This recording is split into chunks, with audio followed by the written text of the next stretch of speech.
ವಾಸ್ತು ಪ್ರಕಾರ ಡಿಕೆ ಶಿವಕುಮಾರ್ ಪಟ್ಟಾಭಿಷೇಕಕ್ಕೆ ಸಕಲ ಸಿದ್ಧತೆಗಳು ಎಲ್ಲವೂ ವಾಸ್ತು ಪ್ರಕಾರವೇ ಪೂರ್ಣಗೊಂಡಿದೆ. ನಾಳೆ ಸಂಜೆ ಪದಗ್ರಹಣ ಕಾರ್ಯಕ್ರಮ ನಡೆಯಲಿದ್ದು ಎಲ್ಲೆಲ್ಲೂ ಬೃಹತ್ ಕಟೌಟ್ಗಳು ಅಬ್ಬರಿಸುತ್ತಿವೆ. ಡಿಕೆ ಪಟ್ಟಾಭಿಷೇಕಕ್ಕೆ ಸರ್ವಧರ್ಮದ ಗುರುಗಳು ಸಾನ್ನಿಧ್ಯ ವಹಿಸಲಿದ್ದಾರೆ.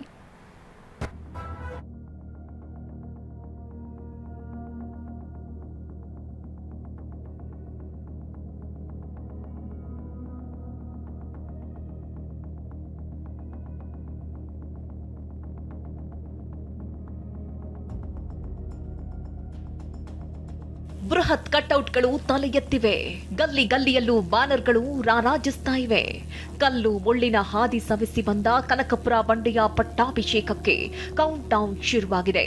ಲೋಕಭವನದ ಭವ್ಯ ಗಾಜಿನ ಮನೆ ಬಸವಣಗೆತ್ತಿಯಂತೆ ಸಿಂಗಾರಗೊಂಡಿದೆ.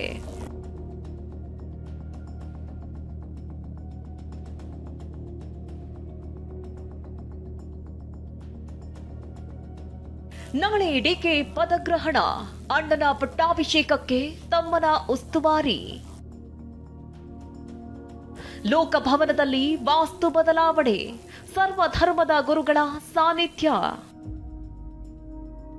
ನಾಳೆ ಸಂಜೆ 4:05 ಶುಭ ಮುಹೂರ್ತದಲ್ಲಿ ಡಿಕೆ ಶಿವಕುಮಾರ್ಗೆ ಪಟ್ಟಾಭಿಷೇಕ ನಡೆಯಲಿದೆ. ಲೋಕಭವನದ ಭವ್ಯ ಗಾಜಿನ ಮನೆಯಲ್ಲಿ ಕನಕಪುರ ಬಂಡೆ ರಾಜ್ಯದ 25ನೇ ಮುಖ್ಯಮಂತ್ರಿಯಾಗಿ ಪ್ರಮಾಣ ವಚನ ಸ್ವೀಕರಿಸಲಿದ್ದಾರೆ. ವಿಶೇಷ ಅಂದ್ರೆ ಲೋಕಭವನದಲ್ಲಿ ಪದಗ್ರಹಣ ಕಾರ್ಯಕ್ರಮಕ್ಕೆ ವಾಸ್ತು ಟಚ್ ನೀಡಲಾಗಿದೆ. ಈ ಹಿಂದೆ ಲೋಕಭವನದಲ್ಲಿ ನಡೀತಾ ಇದ್ದ ಕಾರ್ಯಕ್ರಮಗಳ ವೇದಿಕೆ ಪಶ್ಚಿಮ ಅಭಿಮುಖವಾಗಿ ಇರ್ತಾ ಇತ್ತು. ಆದರೆ ಈ ಬಾರಿ ಜ್ಯೋತಿಷಿ ಆರಾಧ್ಯ ಸಲಹೆಯಂತೆ ವೇದಿಕೆಯನ್ನ ಪೂರ್ವಾಭಿಮುಖವಾಗಿ ಸಿದ್ಧಪಡಿಸಲಾಗಿದೆ.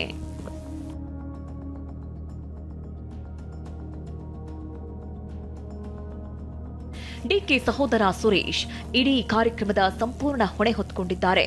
ಪ್ರತಿಯೊಂದು ಸಿದ್ಧತೆಯನ್ನ ಸೂಕ್ಷ್ಮವಾಗಿ ಪರಿಶೀಲಿಸ್ತಾ ಇದ್ದಾರೆ. ಸ್ವತಃ ರಾಜ್ಯಪಾಲ ಥಾವರ್ ಚಂದ್ ಗೆಹ್ಲೋಟ್ ಲೋಕಭವನದಲ್ಲಿ ಸಿದ್ಧತೆಗಳನ್ನು ವೀಕ್ಷಿಸಿದ್ರು.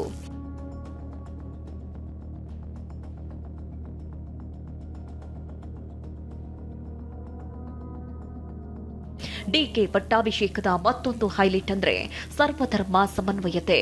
ಎಲ್ಲಾ ಧರ್ಮ ಜಾತಿಗಳ ಸುಮಾರು 55 ಸ್ವಾಮೀಜಿಗಳು, ಪಟ್ಟಾಧಿಪತಿಗಳು, ಚರ್ಚ್ ಫಾದರ್ಗಳು ಹಾಗೂ ಮೌಲ್ವಿಗಳಿಗೆ ಪದಗ್ರಹಣ ಕಾರ್ಯಕ್ರಮಕ್ಕೆ ಆಹ್ವಾನ ನೀಡಲಾಗಿದೆ.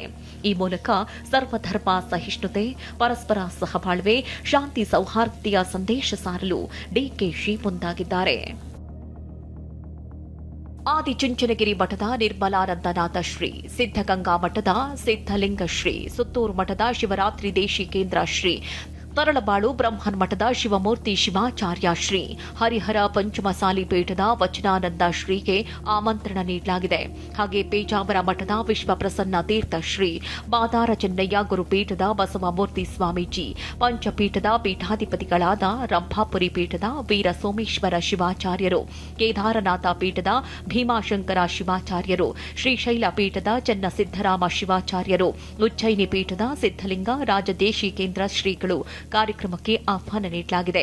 ಇನ್ನು ಭೋವಿ ಗುರುಪೀಠದ ಇಮ್ಮಡಿ ಸಿದ್ದರಾಮೇಶ್ವರ, ಕನಕ ಗುರುಪೀಠದ ನಿರಂಜನಾನಂದಪುರಿ ಸ್ವಾಮೀಜಿ, ಆರ್ಟ್ ಆಫ್ ಲಿವಿಂಗ್ನ Ravishankar Guruji, archbishop doctor Peter Machado, Catholic church ಸೇರಿದಂತೆ ಬೆಂಗಳೂರಿನ ಮಹಾಬೋಧಿ ಸೊಸೈಟಿಯ ಆನಂದ ಬಿಕ್ಕು, ಕಲಬುರಗಿಯ ಹಜರತ್ ಹಫೀಜ್ ಡಾಕ್ಟರ್ ಸೈಯದ್ ಮೊಹಮ್ಮದ್ ಅಲಿ ಸೇರಿದಂತೆ 55 ಗುರುಗಳಿಗೆ ಆಹ್ವಾನ ನೀಡಲಾಗಿದೆ. ಇದಿಷ್ಟೇ ಅಲ್ಲ, ಸಿನಿಮಾ ತಾರೆಯರು, ದೆಹಲಿಯ ಕಾಂಗ್ರೆಸ್ ನಾಯಕರು, ರಾಜಕೀಯ ಗಣ್ಯರು ಸೇರಿದಂತೆ ವಿವಿಧ ಕ್ಷೇತ್ರಗಳ ಗಣ್ಯರಿಗೂ ಆಹ್ವಾನ ನೀಡಲಾಗಿದೆ. ವಿಐಪಿಗಳು, ವಿವಿಐಪಿಗಳು, ಸಾಮಾನ್ಯರು ಸೇರಿದಂತೆ 3 ಹಂತದ ಪ್ರತ್ಯೇಕ ಪಾಸ್ಗಳನ್ನು ನೀಡಲಾಗಿದೆ. 1100 ಆಸನಗಳ ವ್ಯವಸ್ಥೆ ಮಾಡಲಾಗಿದೆ. ಇಡೀ ಕಾರ್ಯಕ್ರಮ ವೀಕ್ಷಣೆಗೆ ಕನಕಪುರ ಸೇರಿದಂತೆ ಬೆಂಗಳೂರಿನ ಪ್ರಮುಖ ಏರಿಯಾಗಳಲ್ಲಿ ಎಲ್ಇಡಿ ಸ್ಕ್ರೀನ್ಗಳನ್ನು ಹಾಕಲಾಗಿದೆ. ಲೋಕಭವನ ಮತ್ತೆ ವಿಧಾನಸೌಧ ಸುತ್ತಮುತ್ತ ಬೃಹತ್ ಕಟೌಟ್ಗಳು ಕೂಡ ರಾರಾಜಿಸ್ತಾ ಇದೆ. ನಾಳೆ ಸಾಕಷ್ಟು ಸಂಖ್ಯೆಯಲ್ಲಿ, ಸಾವಿರಾರು ಸಂಖ್ಯೆಯಲ್ಲಿ ಅಭಿಮಾನಿಗಳು, ಕಾರ್ಯಕರ್ತರು ಭಾಗವಹಿಸುವ ಹಿನ್ನೆಲೆಯಲ್ಲಿ ವಿಧಾನಸೌಧ ಮತ್ತು ಲೋಕಭವನದ ಮುಖ್ಯ ರಸ್ತೆಯಿಂದ ಆ ಒಂದು ರಸ್ತೆಯ ಸಾಕಷ್ಟು ಕಡೆ ಎಲ್ಇಡಿಗಳನ್ನ ಹಾಕಲಾಗಿದೆ. ಕಾರ್ಯಕ್ರಮವನ್ನ ಕಾರ್ಯಕರ್ತರು, ಅಭಿಮಾನಿಗಳು ಆರಾಮಾಗಿ ಕಣ್ತುಂಬಿಕೊಳ್ಳಿಕ್ಕೆ ವ್ಯವಸ್ಥೆಯನ್ನು ಕೂಡ ಮಾಡಲಾಗಿದೆ. ಇತ್ತ ವಿಧಾನಸೌಧದಲ್ಲೂ ಹೊಸ ಸಿಎಂ ಸ್ವಾಗತಕ್ಕೆ ಸಕಲ ತಯಾರಿ ನಡೆದಿದೆ. 3ನೇ ಮಹಡಿಯಲ್ಲಿರುವ ಕೊಠಡಿ ಸಂಖ್ಯೆ 335ರಲ್ಲಿದ್ದ ಹಳೆಯ ವಸ್ತುಗಳನ್ನೆಲ್ಲ ಸಿಎಂ ನೂತನ ಕಚೇರಿಗೆ ಶಿಫ್ಟ್ ಮಾಡಲಾಗಿದೆ. ಸಿಎಂ ನೂತನ ಕಚೇರಿಯಲ್ಲೂ ವಾಸ್ತು ನೋಡಲಾಗಿದೆ. ನಾಳೆ ಇಡೀ ಸರ್ಕಾರಿ ಯಂತ್ರವೇ ಡಿಕೆ ಪಟ್ಟಾಭಿಷೇಕಕ್ಕೆ ಸಾಕ್ಷಿಯಾಗಲೆಂದೇ ವಿಧಾನಸೌಧ, ವಿಕಾಸಸೌಧ ಮತ್ತು ಎಂಎಸ್ ಬಿಲ್ಡಿಂಗ್ ಸಿಬ್ಬಂದಿಗೆ ಮಧ್ಯಾಹ್ನದ ನಂತರ ಅರ್ಧ ದಿನ ರಜೆ ನೀಡಲಾಗಿದೆ. ಮತ್ತೊಂದೆಡೆ ವಿಧಾನಸೌಧ, ಮೆಕ್ರಿ ಸರ್ಕಲ್, ಹೆಬ್ಬಾಳ ಸುತ್ತಮುತ್ತ ಬೃಹತ್ ಕಟೌಟ್ಗಳು ರಾರಾಜಿಸ್ತಾ ಇವೆ. ರಾಮನಗರದ ಗಲ್ಲಿ ಗಲ್ಲಿಗಳಲ್ಲೂ ಬ್ಯಾನರ್ಗಳದ್ದೇ ಅಬ್ಬರ. ಶುಭ ಕೋರುವಂತ ಕಟೌಟರು, ಬ್ಯಾನರ್ಗಳು ರಾರಾಜಿಸ್ತಾ ಇದ್ದಾವೆ. ನಾನಿವಾಗ ರಾಮನಗರದ ಐಜೂರು ವೃತ್ತದಲ್ಲಿದ್ದೀನಿ. ನನ್ನ ಎಡಭಾಗದಲ್ಲಿ ಕೂಡ ನೋಡಬಹುದು, ನಾಳೆ ಡಿ.ಕೆ. ಶಿವಕುಮಾರ್ ಸಿಎಂ ಆಗಿ ಪದಗ್ರಹಣ ಮಾಡ್ತಾ ಇದ್ದಾರೆ. ಹೀಗಾಗಿ ಅವರ ತವರು ಜಿಲ್ಲೆ ಬೆಂಗಳೂರು ದಕ್ಷಿಣ ಜಿಲ್ಲೆಯಲ್ಲಿ ಸಂತಸ, ಸಂಭ್ರಮ ಮನೆ ಮಾಡಿದೆ. ಹೀಗಾಗಿ ಡಿ.ಕೆ. ಶಿವಕುಮಾರ್ ಅವರಿಗೆ ಅಭಿನಂದನೆಯನ್ನ ಸಲ್ಲಿಸುವಂತಹ ಕಟೌಟ್ಗಳಾಗಿರ್ಬೋದು, ಬ್ಯಾನರ್ಗಳು ಎಂಟೈರ್ ರಾಮನಗರದಲ್ಲಿ ರಾರಾಜಿಸ್ತಾ ಇದ್ದಾವೆ. ಇನ್ನು ಮುನ್ನೆಚ್ಚರಿಕಾ ಕ್ರಮವಾಗಿ ವಿಧಾನಸೌಧ, ಲೋಕಭವನದ ಸುತ್ತಮುತ್ತ ವಾಹನ ಸಂಚಾರಕ್ಕೆ ನಿರ್ಬಂಧ ವಿಧಿಸಲಾಗಿದೆ. ಮಧ್ಯಾಹ್ನ 12 ಗಂಟೆಯಿಂದ ರಾತ್ರಿ 8 ಗಂಟೆಯವರೆಗೆ ವಾಹನ ಸಂಚಾರವನ್ನು ಸಂಪೂರ್ಣ ಬದಲಾವಣೆ ಮಾಡಲಾಗಿದೆ. ಕಾನೂನು ಸುವ್ಯವಸ್ಥೆ ಕಾಪಾಡಲು ಬಿಗಿ ಪೊಲೀಸ್ ಭದ್ರತೆ ಹಮ್ಮಿಕೊಳ್ಳಲಾಗಿದ್ದು, ಖುದ್ದಾಗಿ ಪೊಲೀಸ್ ಕಮಿಷನರ್ ಸೀಮಂತ್ ಕುಮಾರ್ ಸಿಂಗ್ ಭದ್ರತೆಯ ಉಸ್ತುವಾರಿ ವಹಿಸಿದ್ದಾರೆ. Bureau report, ಟಿವಿ9.